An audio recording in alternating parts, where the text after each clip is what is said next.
विद्यार्थी मित्रांनो, चौधरी कोचिंगच्या या यूट्यूब चॅनलवर तुमचं सगळ्यांचं मनपूर्वक स्वागत आहे। आजचा जो भूगोलचा पेपर आहे, या भूगोलच्या पेपरमध्ये मित्रांनो जवळपास 28 मार्कांचा ऑब्जेक्टिव्ह तुम्हाला दिलेला आहे आणि हे ऑब्जेक्टिव्ह नेमकं कशा पद्धतीने आहे थोडं लक्षात घ्या आणि थोडा पेपर पॅटर्न समजून घ्या, ज्याच्या माध्यमातून तुम्हाला पेपर लिहायला इझी जाईल। पहिले बघा, तुम्हाला अचूक पर्याय निवडून विधाने पूर्ण करा हा एक तुम्हाला प्रश्न याच्यामध्ये दिलेला असतो। या प्रश्नांमध्ये तुम्हाला फिलिंग द ब्लँक्स याच्यामध्ये लिहायचे असतात, बरोबर आहे। तुम्हाला 4 पर्याय दिलेले असतात, त्यातील एक पर्याय लिहायचा असतो। भारतात दर वर्षांनी जनगणना होते, 10 वर्षांनी जनगणना होत असते, लक्षात घ्या। भारत व ब्राझील या दोन्ही देशातील अर्थव्यवस्था ही विकसनशील पद्धतीची अर्थव्यवस्था आहे। त्याच्यानंतर बघा, पुढचा जर पर्याय तुम्हाला आहे दिलेला आहे की ब्राझीलमध्ये वाहतुकीसाठी सर्वाधिक वापर केला जातो, कोणत्या मार्गाचा? रस्ते मार्गाचा वापर केला जातो। त्यानंतर पुढे जाऊया, भारतामधील अति उत्तरेकडील वने आढळतात, कोणती वने आढळतात? अति उत्तरेकडे, ती आता हिमालयीन वने, कारण की उत्तरेकडे हिमालयीन वने आहेत, ठीक आहे। त्यानंतर वेगळा घटक ओळखा, वेगळा म्हणजे याच्यामध्ये न बसणारा। आता बघा, बाहिया, बिहार, पारा आणि आक्रे, आता बाकीचे सर्व राज्य हे ब्राझीलमधले आहे, ब्राझीलमधील राज्य पण बिहार नाही आहे, हे भारतातलं आहे। पुढचं भारतातील वनस्पती, भारतातील वनस्पती बघा, देवदार, अंजन, आर्किड आणि वड। आता आर्किड हा भारतातला नाही आहे, म्हणून वेगळा घटक आहे।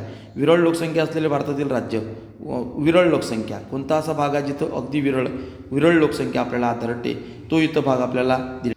ब्राझीलमध्ये उच्च शिखर म्हणजे पिको दी नेब्लिना नावाचा आहे। हिमाचल क्षेत्रामध्ये कोणत्या स्वरूपाचा पाऊस पडतो वगैरे, जसं आपण म्हणतो प्रतिरोध पद्धतीचा पाऊस पडतो। भारताचा राष्ट्रीय प्राणी कोणता आहे? वाघ दिलेला आहे। ब्राझीलमध्ये वस्त्या कोणत्या निर्माण केल्या आहे? ब्राझीलमध्ये सुरुवातीला वस्त्या कोणी निर्माण केल्या? तुम्हाला माहिती असेल, पोर्तुगीज व खलाशी जे तिथं आले होते त्यांनी तयार केलेले आहेत। जनरली अशा प्रश्न एका वाक्यातले उत्तर विचारल्यानंतर तुम्हाला बघा, नकाशामध्ये हे तुम्हाला जवळपास 6 पर्याय दिलेले असतात आणि नकाशामध्ये दाखवायचे असतात। बघा, इथं दिलेलं आहे भारताच्या नकाशा आराखड्यात खालील गोष्टी दाखवा दिलेला आहे, हे तुम्हाला इथं द्यायला येऊ शकतं। त्याचबरोबर ब्राझीलचा सुद्धा येऊ शकतं, हे लक्षात घ्या। आता बघा, एक अधिक तुम्हाला कसं असतं, तो तुम्हाला नकाशामध्ये मेन्शन करणं आहे। नर्मदा नदी, शीतवाळवंट, थोडासा तो प्रदेश तुम्हाला थोडासा लक्षात आला की तुम्हाला लगेच करता येईल।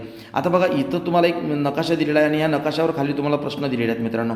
काहीच नाही, या नकाशात बघून तुम्हाला या प्रश्नांची उत्तरं लिहायची, अगदी इझी आहे। जसं इथं ब्राझीलचा नकाशा दिलेला आहे आणि ब्राझीलच्या या नकाशामध्ये तुम्हाला खाली काही प्रश्न दिलेले आहेत, हे प्रश्न तुम्हाला त्याच्यातून बघून लिहायचे।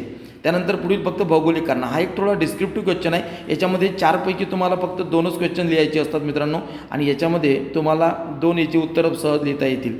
आता बघा, पुन्हा एक डिस्क्रिप्टिव्ह म्हणजे ऑब्जेक्टिव्ह क्वेश्चन झालेला आहे। इथं बघा, तुम्हाला काय प्रश्न क्रमांक 6 हा जो असतो, याच्यामध्ये तुम्हाला खाली दिलेल्या सांख्यिकी माहितीच्या आधारे स्तंभालेख काढायचा असतो। स्तंभालेख काढा, माहितीच्या आधारे स्तंभालेख काढायचा आहे आणि जर स्तंभालेख काढून या 3 प्रश्नांची उत्तरं द्यायची आहे। बरं मित्रांनो, सर स्तंभालेख किंवा रेषालेख दोन येतात। स्तंभालेख म्हणजे तुम्हाला खांब आणि रेषालेख म्हणजे रेषा।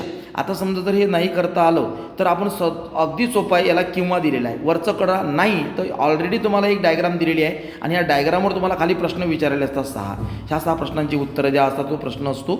आणि खाली 7वा प्रश्न, याच्यामध्ये कोणतेही 2 प्रश्न सोडवायचे असतात, हा सुद्धा अगदी सोपी आहे। व्यवस्थितरित्या समजून घ्या आणि चांगले गुण मिळवा। Thank you, best of papers.